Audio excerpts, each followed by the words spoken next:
The background theme to this study is the perceived need to reform the House of Commons and the voting procedure to Parliament. So the first thing we need to do is to think about what the unreformed Parliament looked like from the voters' point of view. What was the unreformed electorate like? Here's a picture, it's a map of England and Wales, in case you have never seen such a thing before. Not really necessary for you, I'm sure. So the population of England and Wales in 1831 is around about 14 million people. And you're thinking, well, what percentage of them could vote in parliamentary elections? And the answer is, well, the electorate was 344,000 strong, which sounds like quite a large number of people but until you think about how big the total population was, and then you're thinking to yourself, well, it's not too many, is it? So that might want reforming. It might be reasonable to extend the franchise more widely than that. By 1831, many people were thinking along those lines. But it was more complicated than that. It wasn't just that there weren't sufficient opportunities for most people to take part in parliamentary elections. It was that the qualification to vote in parliamentary elections was extremely variable, and it depended upon where you lived and what the rules were in the place where you lived. I'll give you some examples. The city of Bristol, where I work, had a population of about 100,000 people by 1831, give or take.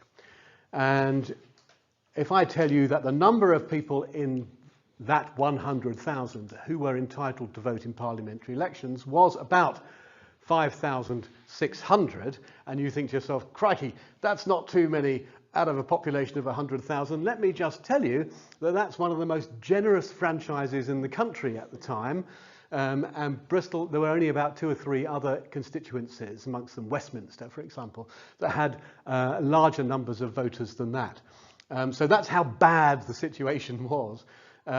Those 5,600 lucky people were freemen of the city of Bristol. So in Bristol, according to its ancient charter, those who could vote were the freemen of the city. And freedoms, as they're called, could be bought and sold at election time. So every time an election will turn up in Bristol, there'll be more freemen created by one of the 2 contesting parties. You create freemen, you pay for them to become a freeman, they get the advantages of being a freeman, and then you say to them, and don't forget, it was me that paid for it, and I'm the Whig candidate, and you're supposed to vote for the Whig candidate. Those 5,600 people could elect 2 MPs for Bristol itself. But as I said to you, it's highly variable. So let's have a look at Bath. All right, Bath, just 16 odd miles down the road from Bristol, with a population of about 50,000, so about half the population of Bristol in 1831. I know you're already working out, aren't you, that if all things are fair, there should be about, well, at least 2,500 people in Bath who can vote in a general election. But you see, that's not the case. In Bath, in fact, 30 people were entitled to vote. And which 30 people would they be? They would be the members of the unelected and unaccountable corporation, the council that runs the affairs of the city. And you think, well, if they're unelected, how do they continue? They continue. If one of them dies, they kind of co-opt one of their chums to join them. And those 30 people pretty much fix up all the elections in the city. And they elect 2 MPs also. So there's a wide variety of ways in which one might qualify. And of course, you're starting to think, wow, the big industrialising cities of the north of England, where the Industrial Revolution is changing everything, Manchester, Birmingham, Leeds, how many people could vote there? None. No one could vote in any of those places. They were not parliamentary constituencies. Basically because when all those borough candidatures were handed out back in the mists of time, these places were too tiny. So they didn't, but of course by 1831 they're vast. There is a small complication that people in those places could vote if they were 40-shilling freeholders of the county. But there are 2 types of parliamentary seat: the borough seats, which is the ones we've just been talking about, the ones that are associated with the towns and the cities, and the county seats. There are 2 MPs for each borough and 2 MPs for each county. So 40-shilling freeholders in Manchester, for example, could vote in the county election, but there was no MPs for Manchester itself. There's a slight complication there, but you can see, again, just how it really needed to be unified and made more sense. So things do come to a head, rather, in the years 1830 to 1831, and for a number of reasons we can quickly go through. In 1830, the country was run by a Tory administration under the Duke of Wellington, and it's his government that first faced the threat from political unions. Political unions are campaigning organisations. They're set up from January 1830 onwards, beginning in Birmingham, largely in the control of middle-class people, actually, who, you know, obviously felt it was about time they got the vote. They were, after all, running the country by that time in other ways, founding the Industrial Revolution and all that. So the political unions are campaigning organisations, a mixture of working and middle-class pro-reformers, just designing, their intention is simply to persuade Parliament by one way or another to campaign for a radical reform of the parliamentary system. So they become steadily stronger as time goes on after January 1830 and spread right across the country. In May 1830, a cataclysmic event across the Channel, the second of France's at least four recognisable revolutions. The 1830 revolution was the one which put Louis Philippe on the throne. Louis Philippe, widely seen over here and over there as a sort of defender of middle-class virtues and rights. So a sort of different sort of monarch, a monarch who wouldn't outrage the public in the same way that Louis XVI had in 1789 to 93. So he is seen as a sort of a reforming modern monarch. And I guess English people look across the Channel and think, crikey, the French are ahead of us. We can't have that. So by great good fortune, in June, just a month later, the very, very unlovely George IV shrugs off his mortal coil and is replaced by William IV. And William IV is another king who, rather like Louis Philippe, models himself on a more sort of modern image. I mean, you wouldn't tell from the picture I've put up here. He tries not to be seen as someone who sort of ponces around in ermine. He likes to be seen as somebody who is a soberly dressed businessman. You know, top hat and frock coat is his preferred costume. And so, of course, people look at the new king and quite happy to see the back of George IV, I think. Look at William IV and think, well, what's his name? William? That's Reform Bill, isn't it? He must be Reform Bill. And they're certainly hoping he'll be the broom that sweeps away all the detritus and brings in the new era. There's a general election shortly after the coronation, in which you can tell there's a groundswell of support for reform starting to make itself felt in the country, because the Tory vote is weakened. The Whigs don't take over government, but they certainly get more seats. They've been out of office for goodness knows how long. So it's a sign that things are changing. Another sign that things are changing is that in the summer and up to and including the winter of 1830, the swing agricultural riots break out in southern England, sweeping right across the country. The people were completely confused and bewildered, I think, by the willingness of agricultural labourers, normally understood to be the most deferential of workers, forming crowds and making a series of demands and destroying threshing machines, looking after their own conditions of service, which had been terribly deteriorating.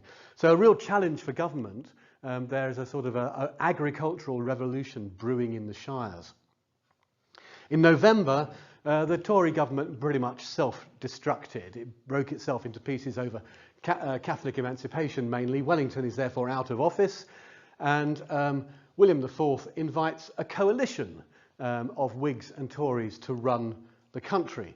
So moving into 1831, one of the things that coalition manages to produce is Lord Grey here, who introduces a first attempt at a reform bill. A first reform bill is put before the House, but it fails. It's sabotaged by Tories on the other side of the chamber. There's enough of them to prevent it getting passed, but he's just dipping his toe in the water to see what can be done. What he decides to do, in fact, ultimately, is to go to the country. He said, if you're going to sabotage everything we try to do, we'll go to the country, we'll have a general election, and I'll tell you what will happen if we have a general election. You Tories will all lose, and we will get a Whig landslide, and we will do what we like after that. And he was right. That's exactly what happened. There was a Whig landslide at the election, and from this point on, the Whigs know that they have a mandate, really, to introduce a reform bill that will pass, and will make radical change. So a second reform bill is put before the House. It's put before the House in the beginning of October 1831, and everything's going quite well until it reaches the House of Lords. And the House of Lords on the 8th of October 1831 take one look at it and said, "You must be joking, Squire," and throw it straight out. So what do you do? What do you do when the will of Parliament and the will of the people, so it is said by the Whigs at any rate, is to bring about a radical reform of Parliament itself, and the House of Lords, unelected, unaccountable, sit there saying, no, we're not having it, and kick it out? What you have is constitutional crisis, a serious constitutional crisis. What's to be done? Well, the first thing that happens is that on the very evening that the Lords throw it out, a sign of things to come in Derby and Nottingham, or Nottingham the following day. This is Nottingham Castle in flames. Serious rioting breaks out in these two major northern cities. Derby on the 8th of October, Nottingham on the 9th of October, and then gets picked up elsewhere steadily and gradually in a number of other centres. And it's quite, they're not them, you wouldn't predict these. You go, I bet Manchester was up there with them. What about Leeds? And whether they were next, next 10th of October, Loughborough and Mansfield. Then we find rioting breaking out in Dorset, of all places. I mean, there are good reasons for this, which we don't need to go into now, but I'm just indicating to you there's a very wide variety of different sorts of community, different kinds of town that are rising up. Parkstone and Poole on the 11th of October, Blandford on the 15th. I know, you raise your eyebrows, I saw that. Blandford Forum, excuse me. Well, here's it, raise your eyebrows again, Sherborne. Hey, yes, it's astonishing. Yeovil, no, you'd expect that there. And on the 29th of October, for 3 days, Bristol rises. Bristol is much in flames, only put down by military intervention on the 3rd day, during the course of which some 300 to 400 people are slaughtered by military intervention. An extraordinary end to an extraordinary 3 days. The next one after the 29th of October in Bristol, do you know where that was? It's here. The 5th of November, Worcester. So we have to ask a question now, and there weren't really any after that, I don't think. I think it's the last one, but Roger will correct me if I'm wrong. Well, there's a few little ones. All right, thank you, Roger. We'll let you know. So there are only little ones, but that's the last proper riot, really, I think, on the 5th of November, 1831. So it's worth having a look at Worcester, isn't it? Yeah, why did it take so long, for a start? So what's Worcester like in the age of reform, as we might put it? There it is. What an idyllic place to live. So it has a population in 1831 of about 18,500 people. And of course, I'm going to test you to see if you know how many people could vote and what qualification they could possibly have had to do so. But the answer? The answer I'm going to give you later. I'm going to tell you about the corporation first. This is the way the place was run. So rather like many other boroughs, it has a borough charter which entitles it to be run by a corporation of 24 men, again, unaccountable, unelected, self-perpetuating, and with a certain number of quite important powers. Their political allegiance had been Tory for a very long time and Anglican. The interests of the corporation are pretty much those of A, the Tory party, and B, the cathedral and chapter. Tory through and through. The mayor and 6 aldermen. The aldermen are the elder councillors. You've been councillor for so long, you may become an alderman, and the aldermen are magistrates for the city. Not all cities with charters have their own magistrates, and not all of them have magistrates who have very many powers. Worcester can self-govern quite effectively, much more so than quite a lot of other towns. Those city magistrates preside over the city's court of quarter session. Its borough charter entitles it to hold a court of quarter session courts, which have quite wide powers. They can try felonies and misdemeanours. Some quarter session courts in cities aren't allowed to try felonies, but Worcester can, but felonies that only short of capital felonies. They can't try people for their lives, but they can try them for quite serious felonies. So they're in an interesting position, I suppose. Worcester is basically a town which can be effectively self-governed as long as the governors are trusted and followed by the people. So let's go back to the parliamentary representation of the city. What was that like in 1831? We've already said there's a population of about 18,500. How many of them could vote? Well, in 1831, the number is about 3,000 eligible voters. It's another freeman franchise, a bit like Bristol's. There's less of them, of course, but actually, if you work it out proportionally, the proportion of the percentage of people who could vote in Worcester in a general election is actually greater than the percentage of people who could vote in Bristol. There's fewer of them, but it's a smaller community, isn't it? And this is just an indication of what an enthusiastic political culture, a parliamentary electoral culture, the city of Bristol had.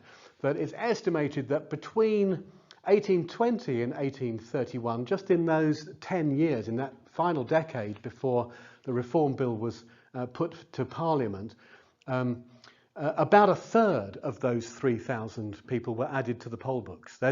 So as I said to you before, if you've got a freeman franchise and a freedom can be bought with a little fee paid to the corporation, Whig and Tory parties will be buying up freemen, creating freemen, and in those 10 years there, you really see an escalation. So that's just an indication, isn't it, that Worcester is a place that's very interested in upholding its rights as an independent freeman city.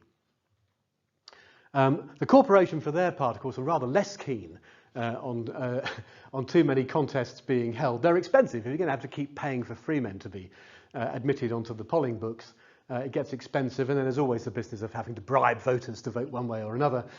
So what a corporation do in Worcester, and this is true of many other towns too, where the corporation have a fair amount of control, is to try to influence elections to basically prevent them taking place. You simply go to the Whig party and the Tory party and you say, we know you, you know us, we don't want any trouble, we don't want to cost any money, no one really wants to fuss and bother of an election, so why don't you put one guy forward and you put one guy forward, then we'll have one Whig MP, one Tory MP, it's all fair's fair, we don't have to have the trouble of an election with all the disorders that come with it.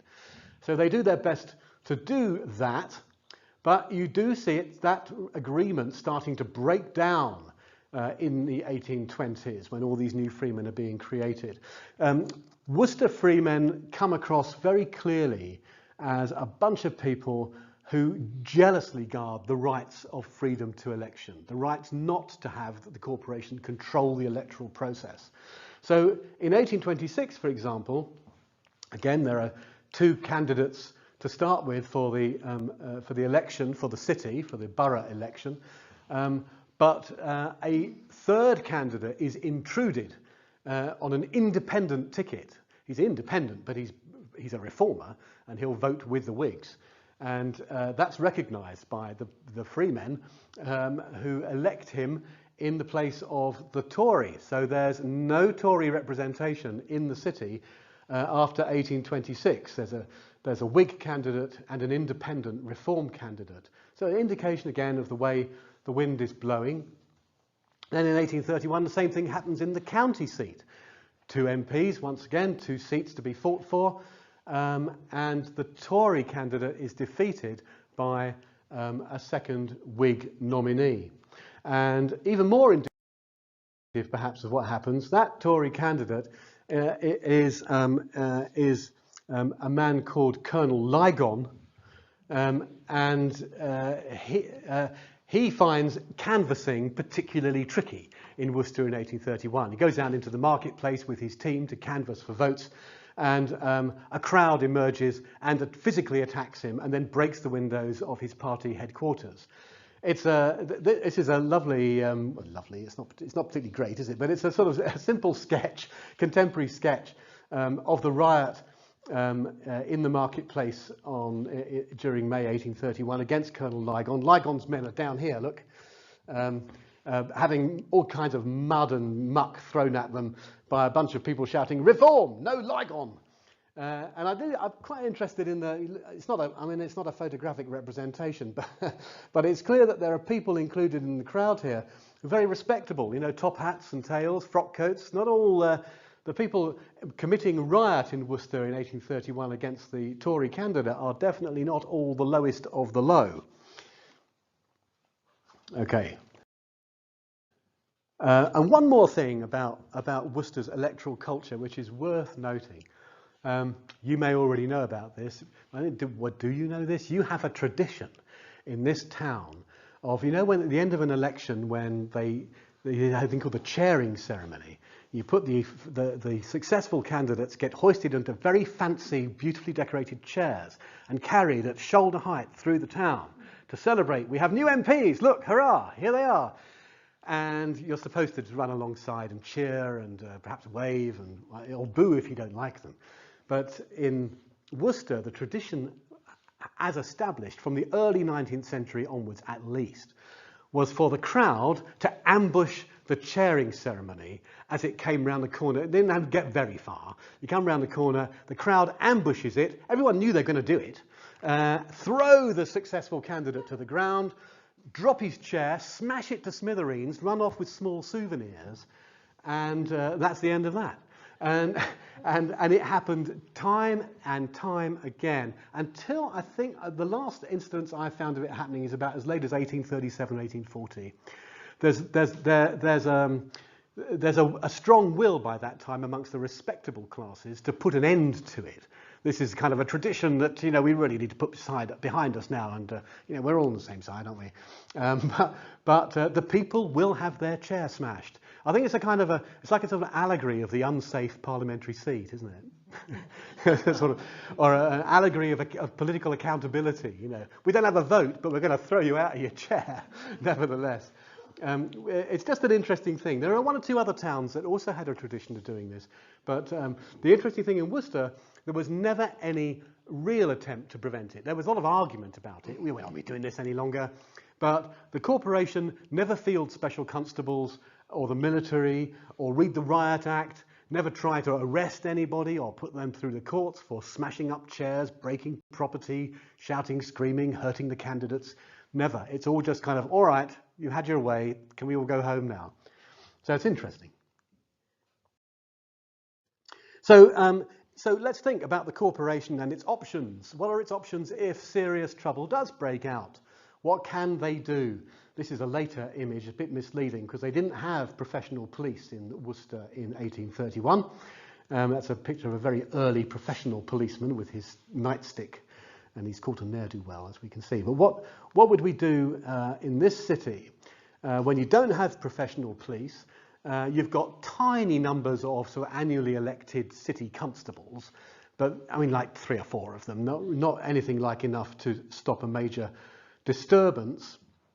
So what you can do, and what's usually done, the mayor or magistrates will go, my goodness, there's trouble brewing in the marketplace. We must enrol some special constables, or we suspect there will be trouble in the marketplace next week. We must enrol some special constables. Special constables are people like you, ordinary citizens of the city who are expected to turn out in aid of the civil power if you're required. You're expected to do it. It's a patriotic duty, if you like.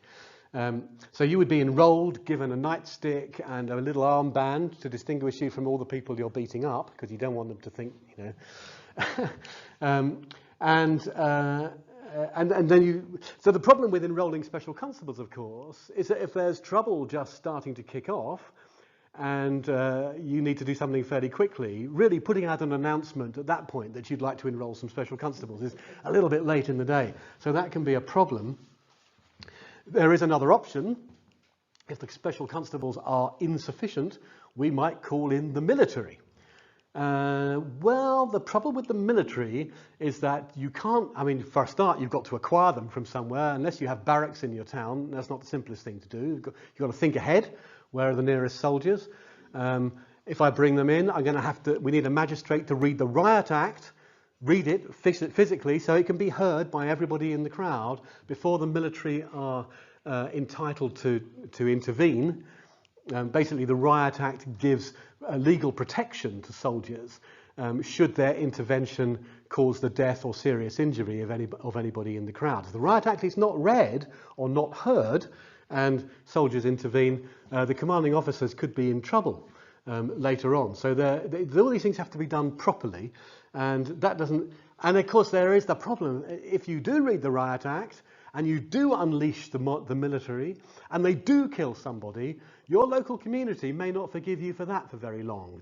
Following Tuesday, the military will probably be sent off somewhere else, and you're left to pick up the pieces of the sort of shattered social equilibrium in your city. So you don't do it unless you have to. JP's Justices of the Peace were reluctant to use soldiers except as a last resort. So really, the key thing is negotiation. The key thing is getting people to disperse because you've explained to them that's the best thing to do. Threaten them, draw up some soldiers, but try not to use them, or just send out special constables with batons and see if you can clear the streets that way. That's the best thing to do if you possibly can. So now, so what you have in Worcester at the beginning of 1831 is a city which is, well, out of step, one might say, with the political leanings of its own masters, the political leanings of its corporation. Its corporation is out of step with the people, otherwise we might say, looking for reform, looking for change. Between 1830 and 1831, there are at least four citywide mass-produced petitions forwarded to Parliament or addresses to the monarch in support of the government's attempts at reform, in support of the Reform Bill. And prime movers behind those petitions are, of course, the Worcester Political Union. Talked about political unions earlier. Worcester was one of the first towns outside of Birmingham to set up its own political union. One of the first. It's a strong body. It meets weekly, first in High Street, and then in Bull Entry, just beside the Guildhall. Bull Entry we'll come to again later. It's a particularly interesting place. They have rooms there at one time. They meet weekly, as I said. They petition. They have about 1,500 paid-up members, paying 4 shillings a year to be members of the Worcester Political Union. So they represent quite a wide cross-section of the town, actually, and they're quite, influential, I would say. So they're also an organisation that, although they support political reform, they're not constrained in any way, simply by the reforms being preferred by the Second Reform Bill. What they aspire to is, as they put it themselves, an entire parliamentary reform. A reform which shall make the House of Commons in reality what it is now only in name. So if the House of Commons really was a House of Commons, it would have common people in it. The Great Reform Act didn't really address the question of who shall be the representatives of the people in Parliament, only who shall vote for them. So they're looking for a little bit more. They never say we are in favour of universal manhood suffrage. So they're not sort of saying, oh, we demand a vote for all men over the age of 21. So they're a little bit cautious, but they are fans of the secret ballot, and they say so. It's not part of the 1832 Reform Act. It was never part of the Reform Bill. But the ballot, I don't know whether you know this, until 1872, if you turned up to vote at a general election, whatever your qualification to do so, your vote was recorded and then made public. So everybody knew, everyone would know how you had voted.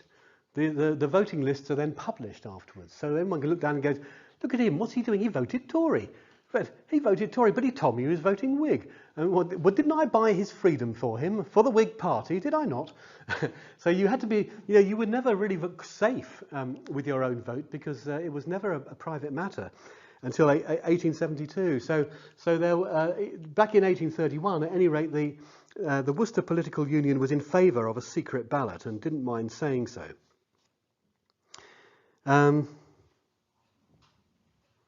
At the end of September, so we're just getting quite close to the point at which the Reform Bill was rejected by the House of Lords. At the end of September 1831, a meeting was held for reform, instigated by the political union and its allies, in the Guildhall in Worcester, interestingly enough, with the permission of the mayor. I guess the mayor, he's a Tory and he's anti-reform, but I guess his position was really that there aren't too many other public buildings in the city we could let people have meetings in. And if they apply to have a meeting in the Guildhall, we'd probably better let them do it. So he's sort of pragmatic.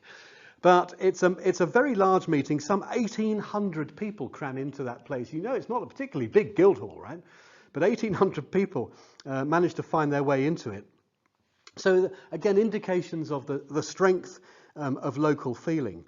And then, of course, it's the 8th of October, and the House of Lords kick out the Reform Bill, and there's rioting across the country. At that point, the Worcester Political Union, there's no rioting in Worcester at that time, but the Political Union started publishing a series of addresses to Parliament and to the monarch, actually charging the king directly in quite robust language that he must now act. He must act to preserve the country from anarchy, confusion, and all the horrors of civil commotion. A sort of unless you act, sire, unless you act, we cannot be answerable for the possibility of a popular revolution. It's that serious. And of course, while they're doing all that, they do what organisations like that always do. They urge calm, peace, and order in the locality. Everybody should just take a moment. But meanwhile, watch it, sire. We need to do something about it. You start to see public meetings on a parish level taking place in Worcester. Much smaller but more kind of devolved parish meetings in favour of reform, and more petitions and addresses to Parliament spilling out of them and making their way to London. There's meant to be a public dinner being held to celebrate the life of Colonel Lygon, the defeated Tory candidate in the election, about whom that election riot, against whom that election riot was focused. And that public dinner, in the end, gets cancelled. The people organising it get cold feet. They say, well, a dinner of this description might, by possibility, excite the minds of the populace and lead to a breach of the peace. So obviously they're not safe. They don't feel safe anymore in their own environment, the anti-reformers. And meanwhile, the Worcester Political Union goes, never mind the mayor, let's go to the High Sheriff of the county and let's ask him to convene a county meeting. County meetings, the point about a county meeting was that if the High Sheriff calls one, whatever it decides is understood to be the voice of the county. The people of the county now think this way. So the High Sheriff says, yes, I think I will. They say, when would you like to have it? And the political unions say, we'd like to have it on the 5th of November. And so the High Sheriff says, yes, I will convene such a meeting. Now, this is Henry Clifton, the mayor of Worcester, who's a little bit jumpy once he hears that this is going ahead, because it's out of his control, isn't it? On the 15th of October, so this is before the Bristol Reform Riots break out, but after the rejection of the Reform Bill by the House of Lords, Mayor Henry Clifton looks at his calendar and works this out. November the 5th, hang on, that's bonfire night. Hang on, that's Saturday. Hang on, that's market day. Hang on, this isn't a good time to have a mass public meeting on a very kind of, and this is like, this is going to cause trouble, isn't it? This is going to cause trouble. There's been rioting elsewhere. What are we going to do? So he writes on the 15th of October to the Home Secretary, Lord Melbourne, and he says to Lord Melbourne, if it gets a bit difficult here, can I be assured of military support? Will there be military support available? And Melbourne obviously goes away and thinks about that. Because as he says himself, the circumstances of it happening on a Saturday, the market day, when the city is much crowded, and it being the anniversary of the gunpowder plot, it might not improbably, during the present excitement, that's a nice way of putting it, lead to some disposition to riot amongst the lower orders. He goes on, I have heard of nothing preparatory on the part of these people, but a report that they intend to make a bonfire and burn upon it the effigies of the Bishop of Worcester and Guy Fawkes. Guy Fawkes Day, you could expect to see Guy Fawkes burned, right? That's okay, but he's a Catholic after all. But the Bishop of Worcester, surely not, this can't be right. But actually, when you go back and see what he was saying there, he's not really making the case for a serious threat at disorder. He's suggesting there might be a bit of licentious setting fire to effigies of which we do not entirely approve. But he hasn't got very much else to go on. Nevertheless, he's worried. So, meanwhile, he does get the message back from the Home Secretary to say that, he says, I'll tell you what I'm going to do. I am going to send some military units in your general direction. But don't have them in the town. Have them outside the town, otherwise they might look a bit provocative. But I think if you look at the map, it's still quite provocative. First of all, the 7th Hussars, about 50 of them. The 7th Hussars, these are guys, serious troops of the line, right, with sabres, light horsemen, basically. He moves them from Kidderminster to Droitwich, about 50 of them, just north of Worcester, and at the same time gets the 91st Infantry, about 100 of the 91st. They're a Highland regiment, and like the Hussars, trained in warfare. The Hussars, in fact, had even been, in recent years, engaged against civilian rioters. So they weren't just sort of people that had been out fighting Napoleon. They also knew how to fight their own people. So from Woodstock come about 100 of the 91st Infantry, and they are held at Pershore. And, I mean, if you lived in any of these places, if you lived in Worcester or you lived anywhere around it, I think seeing the troop movement, you would notice there's something going on here. They're surrounding our city. What's happening? It looks, I mean, you couldn't really do it very surreptitiously, could you? So you have to ask yourself whether that's a rather provocative overreaction, bearing in mind he hasn't really got any evidence that anything serious is about to take place. Here's one of the 7th Hussars, anyway, so you just get in the mood, you get a sense of what a fine body of men they were. You just don't want to be on the wrong end of his horse or his sabre, do you, really? So we're talking serious troops, not part-time soldiers, not yeomanry, not even militia, but troops of the line. On the 3rd of November, this is now after the Bristol riots, Henry Clifton, even more concerned now, of course, after the Bristol riots, he's looking over his shoulder, and he orders posters to be put up all around the city of Worcester, calling on people to enrol for tasks as special constables, to come and enrol the following day, on the 4th of November, a day before the meeting is due to be held. And meanwhile, the Worcester Political Union are happy to publish posters themselves, again counselling order, peace, calm. We'll have our meeting. Everything's going to be all right. We will win reform that way. So on the 4th and 5th of November, in the morning on the 5th of November, queues of people do turn up at the Guildhall and enrol to be special constables. So he's got about 500 that he can deploy. So here's a nice map of Worcester in 1832, and we can see what Clifton does with his special constables. He deploys them in the places where he thinks they might be most needed. So he deploys them to guard the county jail, because he knows that what's just happened in Bristol, it involved the liberation of every jail in the city. So, crikey, we better watch our jails. So the county jail and the city jail, sorry, that's and the Guildhall and the city jail, all have bodies of constables to defend them, and the Bishop's Palace, and the gasworks, you don't want that going up, do you? And also the poorhouse, which is just off the map here. So he's kind of strategically thinking, where do I need to place my constable? He is thinking his way through what he thinks is the prevention of some sort of a disaster. So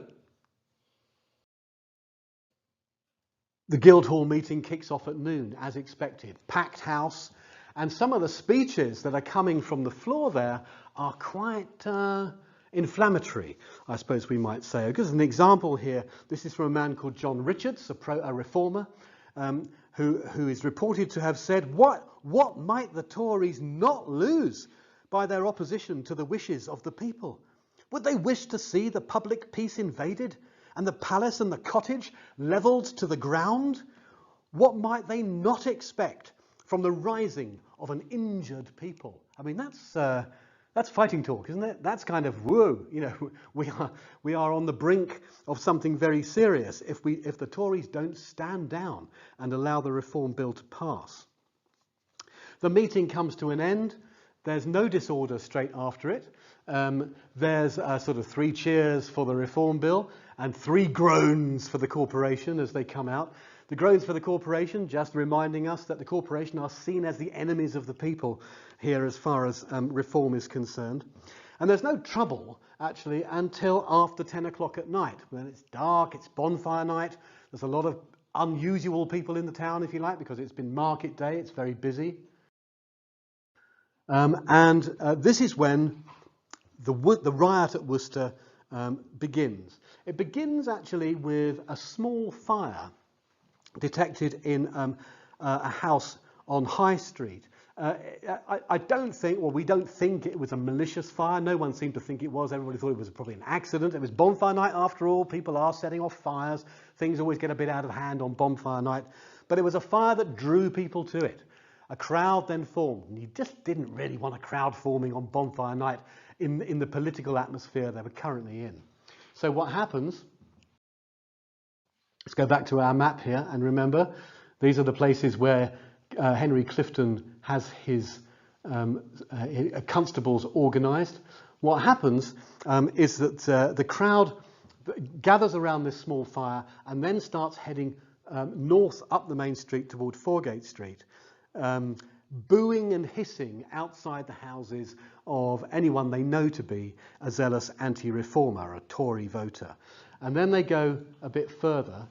Oh, why have I done that there? That's the guild. Right, that's where the fire took place. Right, then they're up here, breaking windows. They break the windows first of Thomas France, under sheriff and Tory voting solicitor, and then they break the windows of the banker Sir Anthony Lechmere, a noted supporter of Colonel Lygon.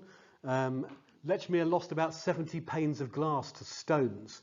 They made a good job of his house. Then Kendall's shop in Foregate Street, Hartin's linen drapery at the Cross, and attacks too on Cripp's wine shop in Broad Street. With a lot of these people, it's actually quite difficult to be quite sure why they were targeted. One of the 2 of them we can. So Cripp's, for example, we know was a very active special constable that night. I mean, when I say active, he was fighting with members of the crowd at various points. So I imagine he was seen to be an anti-reformer by the crowd.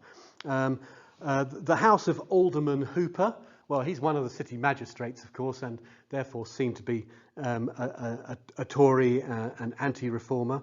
is attacked. Alderman Ballard, his fellow magistrate, finds himself pelted with mud.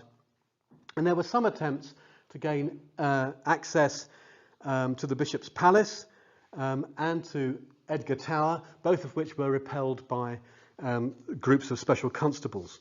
Now so this crowd, you see, he's got his men sort of posted in strategic positions, but they're not much use for what he needs them to do, which is to try and catch up with the crowd, which has just run off to the north up the main road there, and to disperse them, you know.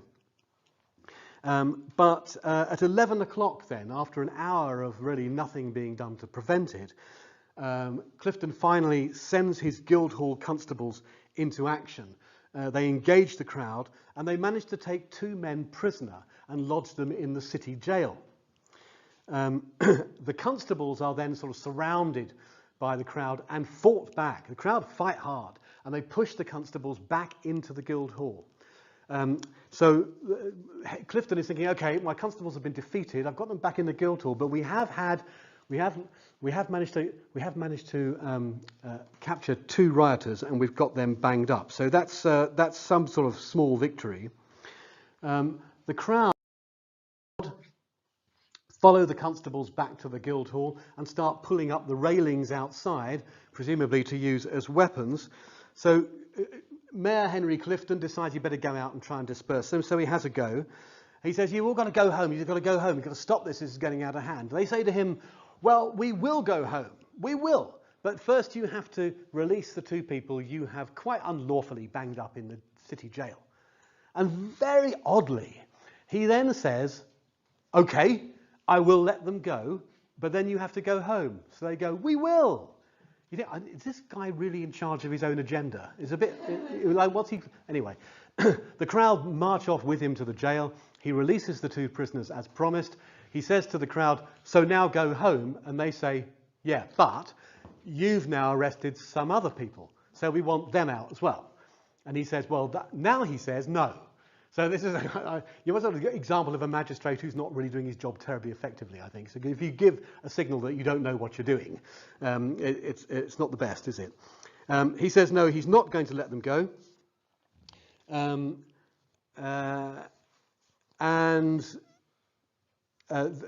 He retreats back to the Guildhall. They follow, and at this point he says, "Right, it's time to send for the Hussars."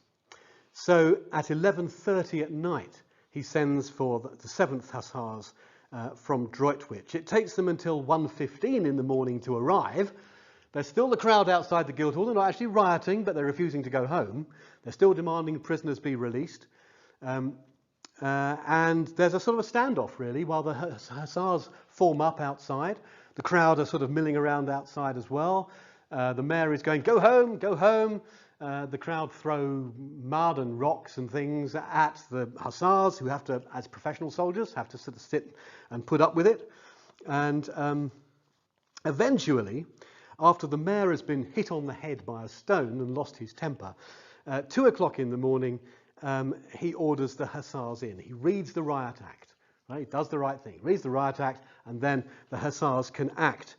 And then we learn a little bit about how the Hussars act.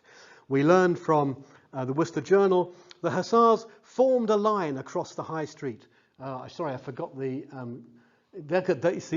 high-tech graphics, which really helped to bring this alive for you. Here are the Hussars advancing on the crowd. You can just imagine you were there, can't you? No expense spared on this presentation. They form a line across the High Street, driving the mob before them. 1 or 2 of the most obstinate rioters received sabre wounds, though not very severe ones.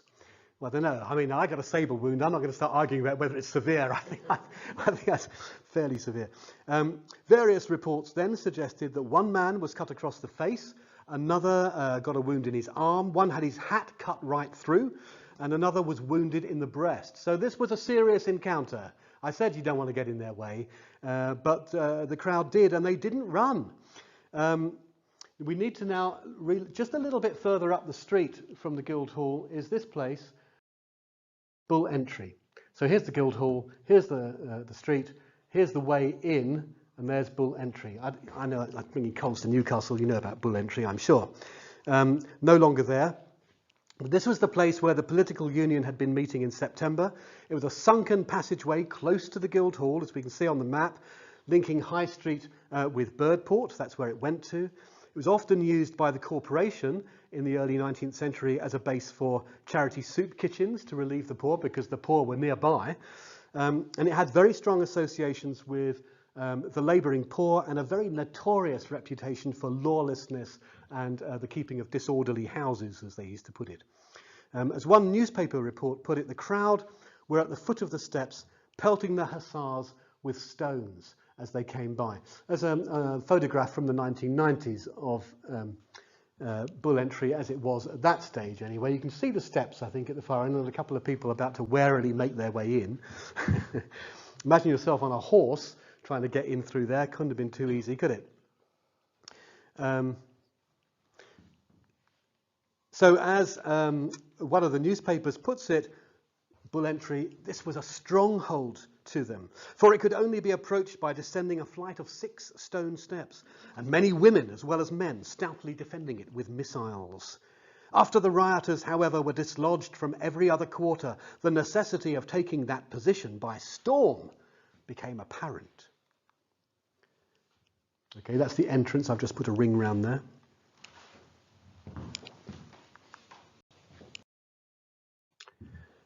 Two of the troopers were ordered to fire down into the court. Well, that could have caused some serious fatalities, couldn't it? It was crowded in there. One of them, however, humanely preferred charging it with his horse. His horse declined. You can sympathise with the horse. His horse declined the experiment of descending the steps, and a loud hurrah from within marked the trooper's retreat. The soldier then said to his horse, this is a great story, honestly. The soldier then said to his horse, "You must do it, Bob." Yeah, Bob the horse, I know. It sounds kind of unlikely, isn't it? But anyway. And at the same moment, he applied his spur. Bob answered to the summons, went down the steps with the safety of a cat or a dog, and was immediately followed by another. So the hussars were in the passageway, slashing with their sabres, and the crowd were presumably were forced to retreat, actually. As it says here, this act so surprised the rioters that a most ridiculous scene of confusion followed, women and men screaming and tumbling over each other, and save qui peut, that is French for stampede, run, being the only principle of action. And it's not just Bull Entry, although that was the one with the notorious reputation. Here's Golden Lion Entry, just opposite the Guildhall, so in the same sector of the city. The rioters are using these entries as places from which to pelt the soldiers. Here we learn many females had stationed themselves and abused the soldiers and the fellows who fled before them as cowards. Several brickbats were thrown at the soldiers from Bull Entry. Many of the rioters sought refuge in the butchers' shambles, but in vain. The hussars pursued them even to these labyrinths and captured several who were sheltering under the bulks. Well, by 3:30 in the morning, the hussars, assisted by the constables, have finally cleared the streets. All is quiet. This is the point at which the 91st Infantry arrive from Pershore to find there's not... Well, it's a long walk to find that there's not really very much for them to do anymore. All right, so all is quiet. The magistrates breathe a sigh of relief. They've now taken 30 prisoners. They've still got them in the jail. They haven't let them go. They've got 30 prisoners, and they're going to deal with them on Monday morning, it's decided. So keep them locked up over Sunday. Monday morning, we'll bring them all into the Guildhall and we'll charge them with whatever we decide to charge them with. We will examine them. So the soldiers are left to help the magistrates patrol the streets for the next few days. And the magistrates themselves start to rather sort of play down what's just happened. I mean, I've just presented that as a fairly sort of serious combat between a crowd of people armed with brickbats and rocks and soldiers armed with sabres and guns. Nevertheless, Mayor Henry Clifton, wanting to write to the Home Secretary fairly quickly to reassure him, says very little mischief in breaking windows, etc. occurred previous to the interference of the military in clearing the streets. Makes you wonder actually whether he's suggesting that it was the military intervention that caused the trouble. But I don't think that's quite what he meant. He must have just meant it hadn't really been. The soldiers cleared it up, but it wasn't all that serious. Some windows were broken, he says. I understand one or two of the rioters are wounded. I question much if it was the intention of the mob to do any more than break a few windows. So he's rather playing down what's just occurred. And it is certainly the case, isn't it? That we can't say that very much damage was done. Some windows were broken. That's not all that serious, bearing in mind the heavy-handed response of the local authority. So it was now the turn of the 91st Foot, the regiment of infantry, to defend the magistrates in the Guildhall on Monday morning as they examine the prisoners and decide what to do with them. I won't tell you what they do with them because Dan will tell you about that. But nevertheless, the crowd outside do start. There is another minor riot that Monday morning as the crowd try to gain access to the Guildhall to interfere with the delivery of prisoners from the city jail into the courtroom. They tear up some railings again. Some windows are broken in the Guildhall, and the constables are sent out. The mayor doesn't send the soldiers this time. He sends the constables out, and they are able on this occasion to disperse the crowd.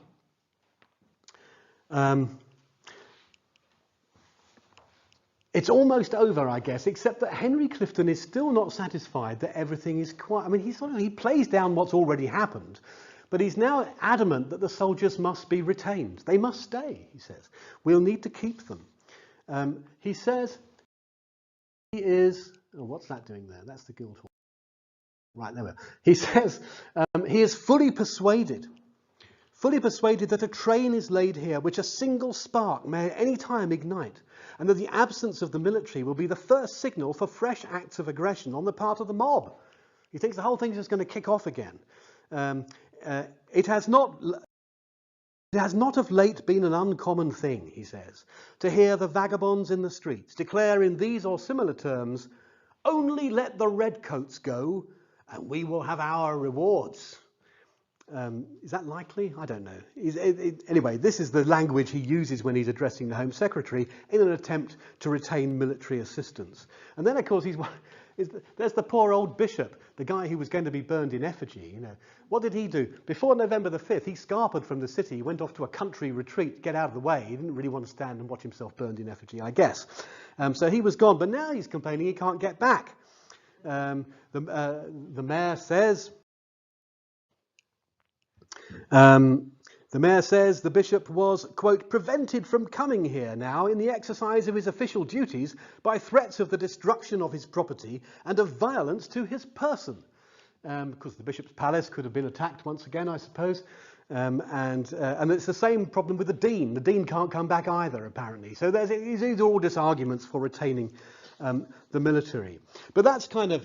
The riot narrative sort of closes there, and we're left with questions in our heads, I think, about the extent to which there was ever really a serious problem to be addressed. What impact did the introduction of the soldiers have? Was that a good thing or was it a bad thing? Was Henry Clifton doing a good job here? Or was he a little bit too uncertain about how he should proceed? Well, now, how did things play out and what was the cause? So I'm going to hand over now to Dan. Am I right? It's Dan next. Yeah. There's your clicker, sir. Thank you. Okay.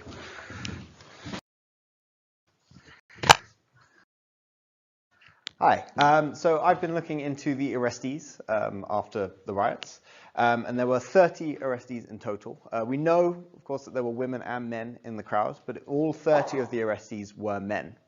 They were all given various punishments. But interestingly, it was all quite light punishment, really, compared to a lot of the other places where riots occurred. So the most punished individual is a man named William Biddle. So you can see here 2 months hard labour. We've got James Egan here and George Smith, who are both charged with imprisonment and hard labour for vagrancy. And we've got others here. But then in total, 16 arrestees examined and discharged and just bound over for £10 in 6 months. 3 arrestees examined and discharged, 2 who were equipped for rioting but released with admonishment. These 2 were described, a man named Jonathan Macready. He disregarded for some time the utmost entreaties of the mayor to leave the front of the guild hall. He was then just basically let go with just a little slap on the wrist. The other man, a man named Robert Ray, who was arrested while carrying a brickbat, but again, just mostly given a slap on the wrist. We then had 3 released with admonishment. These 3 were actually 3 men from Fladbury, and they were equipped with a tinderbox, matches, and powder flask when taken and captured. And they said that these tools were ones that they simply had because it was fireworks night. It was the 5th of November, and so they were released again with just a slap on the wrist. But a slightly closer look at some of the people. So yeah, William Biddle. He was 29 at the time of the riots, and yes, he was sort of the captain of the gang who picked up these fencing posts and attacked the special constables with them.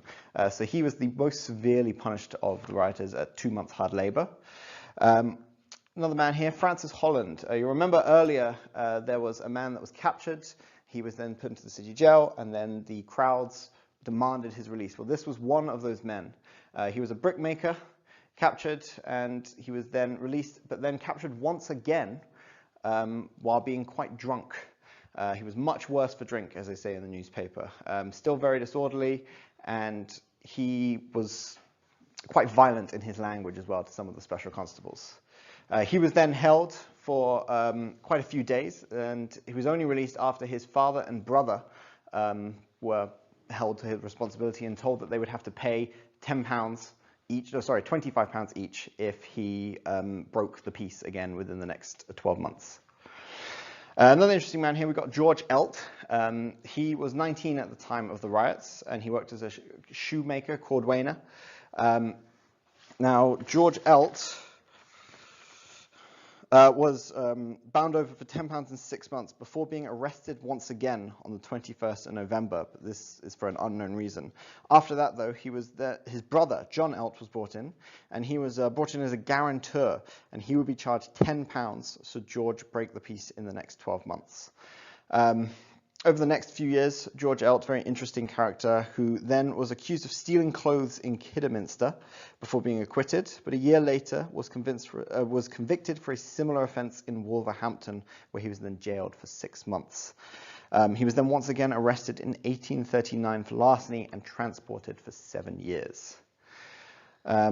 Lastly, we've got Thomas Price. Now, it's either the senior or the junior Thomas Price. We do know that one of the arrestees was 65 years of age, but I'm not 100% sure which Thomas Price this was. But the senior and junior both were charged with the shooting of a gamekeeper in July in 1831 before being transported for 7 years in 1833 for the poaching and carrying of an unlicensed firearm. So 30 arrestees in total, but only 5 were more severely punished than a bound over or a slap on the wrist. Thank you. I'll hand over to Roger. Yeah.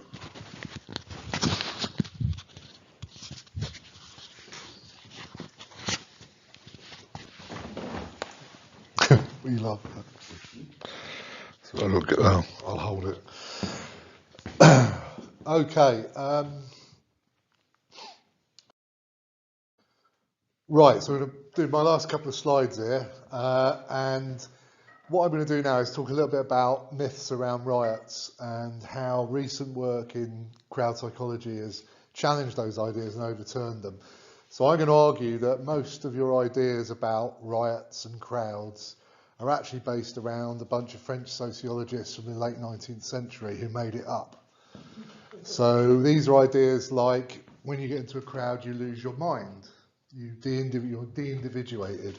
So once you're in a crowd, in a mob, you somehow lose sense of yourself and you become bestial and feral. The basis of your behaviour is quite savage. And things like that once you are in that crowd, you won't be able to stop yourself doing anything and you'll become indiscriminate, mindless and really violent. So that's basically what the French sociologists said. Now looking at the evidence, we'll try and think about the evidence we've seen today, and as has been pointed out in the earlier meeting we did, the word riot is quite important because we use that word, but it's not a very good description of all sorts of behaviour that occurs. So for example, the word riot could be applied to a group of people who go to a market, take the merchant's food and sell it for a reasonable price and give the money back to the merchant. That's called price control, but that would have been called a food riot.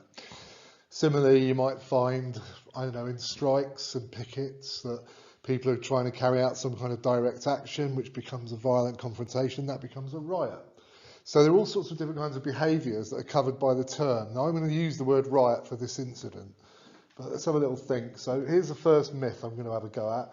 So if you read newspapers about riots, they often talk about any spark. The community was a tinderbox waiting to explode.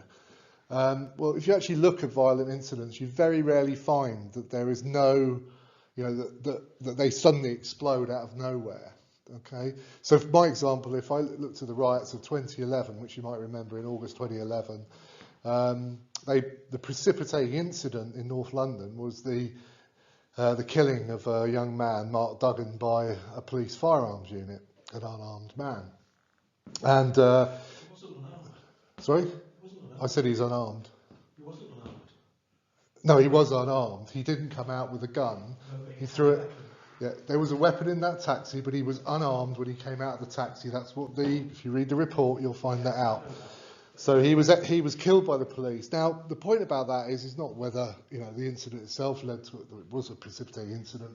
Is the fact that it took two days after that incident. There was no rioting that night. 2 days later, the family and the community had a march to the Tottenham police station to demand that they got some kind of information about what had actually happened to their son, relative, or whatever. And outside that police station, then there was a big demonstration that lasted 4 hours before the police were incapable of bringing a senior police officer that could satisfy the family about what had actually happened to their son. So out they left. And then after that, after riot police knocked a 16-year-old woman to the ground, that precipitated, that's the moment when the riot happened. But we're talking about a long period of time here, days had passed. So I think it's very important to realise that riots, one, are rare, and two, when they do happen, they very rarely just explode out of nowhere. Okay, that's just a kind of myth. More important is to try and look at the conditions that existed maybe in the long term, in the medium term, and in the short term to understand why riots happen. So if I was looking at these riots in Worcester, we might think about, from the descriptions of the crowd, who was actually rioting. Well, it appears from the work that Daniel's done that most of those people were from working class backgrounds. Like you're finding artisans, factory workers and labourers. And that's been the kind of case looking around the west of England. It's pretty much what we found. This is not like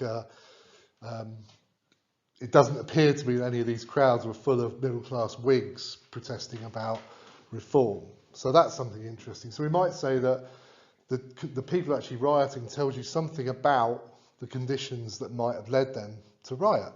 That we're not talking about people who are well off, for example, we're people who are suffering perhaps. And a second level is to think about what was going on in those 2 years between 1830 and 1831. Well, certainly by the time we get to October 1831, most of the country is fully aware, and you didn't have to be literate to be aware of that either, that there is a reform movement going on. There's some kind of reform attempt to change how things are. Now, how people perceive that is quite important. They might be completely wrong about how they perceived reform. So if you're a Whig reformer, you might perceive it as a very good opportunity to reorganise the electoral map so that you could actually win elections. But if you were an ordinary working class person, you might have perceived reform, as many did, that it's somehow going to improve your conditions. It's going to get bread on the table. It's going to make things better. So when it's defeated in the House of Lords in 1831, despite whatever your perception is, you're not going to be very happy about that. And you also know precisely who in your town, because voting is open, and people are aware of who runs their towns and what their politics are often, who the people were who stood against you, who wanted to stop your life getting better and your families. So that is the meso conditions. And finally, on the micro level, if we look at Worcester itself, we might say, well, there's definitely some kind of influence. People all knew about the Bristol riot, which was very serious. It just happened down the road, literally. It was bonfire night. It was a market day, as Steve has pointed out. And there was a reform meeting in the afternoon. So there were a lot of things that are going to bring people into the town for different reasons. So that might be the micro level of why the actual riot happened on the day. But all of these things have to happen for a riot to occur. Just to give you, put it in perspective, we've looked at nearly 500 protest events around reform in Britain and Ireland, and the vast majority are peaceful meetings, parades, rallies, a bit of effigy burning, but most of them aren't riots. So in fact, the point about this is that, again, riots are not common. They're odd things. They will happen in groups, but they don't always appear when you might expect them, as we said about Manchester, Birmingham and Leeds. This is a 1940s idea, which comes from the United States, so crowd sociologists, who said that basically, well, what riots are is they're convergences of criminals. So criminals get together in a riot and they do criminal things, like steal things, because that's what criminals do. Unfortunately, the problem with this is that, as has been taken apart in detailed analysis of riots in the 1960s in America in particular, but also more recently, is that, as we found in our sample, most people didn't have criminal records. So they're not actually, if we're looking at our arrestees, they're not actually people who are criminals. Some of them, few, but mostly not. And secondly, they don't behave like criminals either, because criminals would be out looting. And was there any looting? No looting at all. So hang on a minute, this is the people who aren't criminals, or don't have criminal records, it appears, are not behaving like criminals either. Because criminals don't want to fight hussars, they want to go and rob things. So this idea is somewhat debatable. Instead, so we don't see acquisitive crime, looting, what we see is expressive crime, which is breaking windows and stuff like that. This is our French sociologist again, saying that basically, these crowds will show indiscriminate, mindless behaviour. Well, the idea that underneath all this, your normal lives, your submerged feral behaviours come out the moment you join a crowd. Well, the problem actually, if you look at Worcester, is of course they were very selective. There were hundreds of targets they could have attacked in the town, but they attacked very selectively those targets. And most of them seem to be related to people who are anti-reform. So the point about this is, I'm not saying I think that's good, I'm just saying that that's what they did. And of course, that means they are discriminating. And they're not mindless. They're not just doing violence to each other, or doing violence to people on the street, or attacking people's families, or doing anything like that. They are specifically damaging certain people's houses, and when they are confronted with violence, with special constables or with the hussars, then they do use violence, but only when they're confronted with it. But there are limits to their behaviour, and that's a very important thing when you look at riots, is to look at what do the rioters not attack, and what do they attack, and secondly, how do they, where are the limits? So did these people go to hurt people? Those families, those people? No, they didn't do that. So there are limits to their behaviour, and that's a very important thing to think about when we analyse these events. It takes two to tango.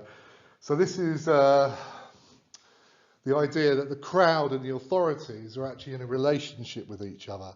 So a lot of modern policing has now realised that. So around football violence, for example, there's been a big change over the last 20 or 30 years. And what it's about is the idea that in the past, the police believed that they were just there to, stop disorder. But now the police realise that actually how they behave can escalate a situation or de-escalate a situation. So there's been a lot of work on how to de-escalate potentially violent situations. And violence is not always the best way to de-escalate things. So, and we can see that in this example because the mayor was aware of the problems of using the yeomanry. In fact, he decided not to use the yeomanry at all because they were too contentious. They were seen as being anti-reform in many places. Instead, he's got the military. But what does he do? Does he bring them into Worcester? No, he leaves them out at Droitwich and Pershore. Keeps them out of the way until he needs them. This is thinking about this problem that he's got. And so, although he makes some mistakes, you might say that he also did some fairly sensible things in terms of trying to de-escalate a situation. So this is the point. Now we have to understand policing through the relationship, not just of what people are doing there, but what the police do as well. And finally, this idea of contagion, which is very popular at the moment. You might hear it around economic theory and I know lots of other things, but it's the idea, this is copycat rioting. This is the idea that violence spreads involuntarily. So if people are violent, then you as human beings will also be violent because it spreads just merely through exposure. Well, that's clearly ridiculous as an idea, because in Britain, as I've said, we looked at 500 events, the vast majority of them were peaceful. So how, if violence somehow spreads, so why did the riots in, say, in Bristol or in Derby and Nottingham spread all over the country as soon as people heard about it or got exposed to the violence? Now, in our modern era, what we usually say is that people go home, like you go home tonight and you watch them rioting on TV, that's a contagious effect and you'll be violent because of that.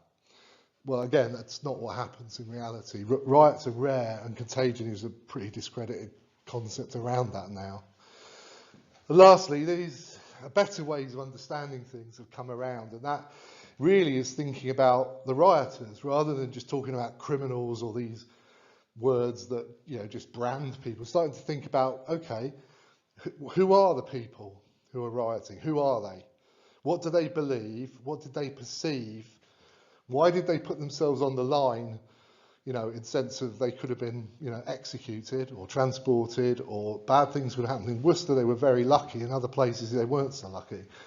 So why would people put themselves in that situation? And that is around social identity. And all crowds around either social identities that already exist. So, for example, this could be a working class crowd from some of the poorer areas of Worcester who all knew each other. You know, may have been based around Bull Entry and the whole of the culture around that place, right? But they trusted and knew each other and were in a crowd on the street, right? But they also were anti-reform because, so they were pro-reform because they believed that would alter their lives. So perceptions among groups, that how they share an identity, how that frames what they believe is legitimate and illegitimate behaviour. Right. I'm not going to spend too much time on this, but if you've been up to see the exhibition upstairs, which I've got to say has been gratefully helped by the archive, Vicky and her mates at the back there. If you get a chance, go up and have a look at it. It's up on the second floor. There's our display, and then if you walk further on, you can see some of the artefacts from the museum and from the archives. But this is one we came across, which was in the Worcester Museum, and was called the. Well, they said we've got this plate, right, and it's got something to do with reform on it. So Jane did a lot of the research work on that, and we discovered, I spelt that wrong, is that Bilford Road? Yeah, sorry, my mistake. But we found it was actually put in the foundations of a bridge being built on the Bilford Road in June 1832. And then it was rediscovered, I guess, when they culverted the Barbet Brook, or when they put the new bridge in, or whatever it was, years later. It was reassembled. And it says on the front there, I translate, great rejoicings have taken place lately in England on the passing of the Reform Bill.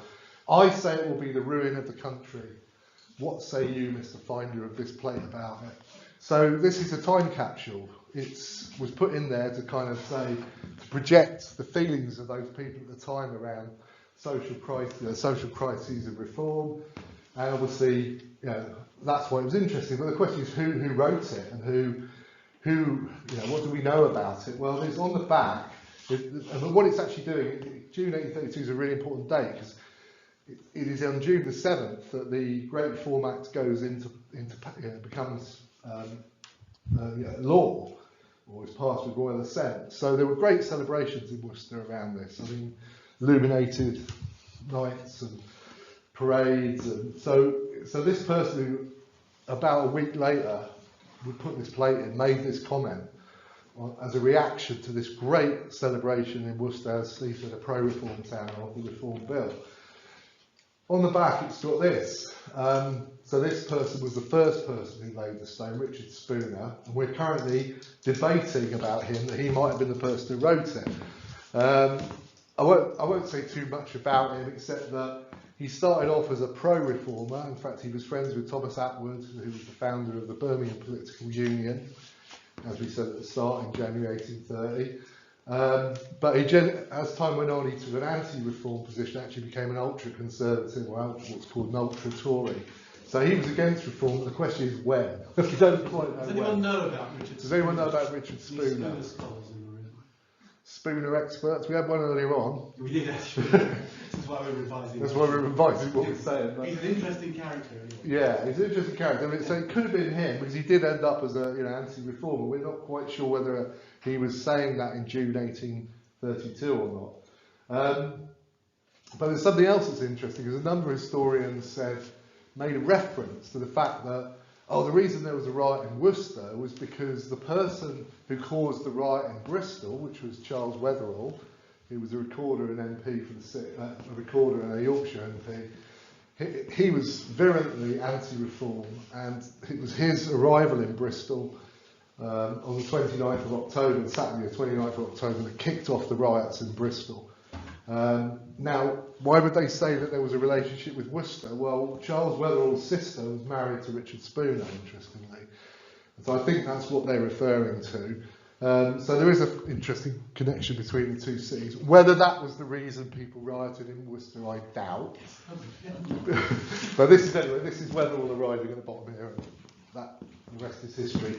So, so some very interesting things around this artefact. So go up and have a look at it and tell us where we're wrong.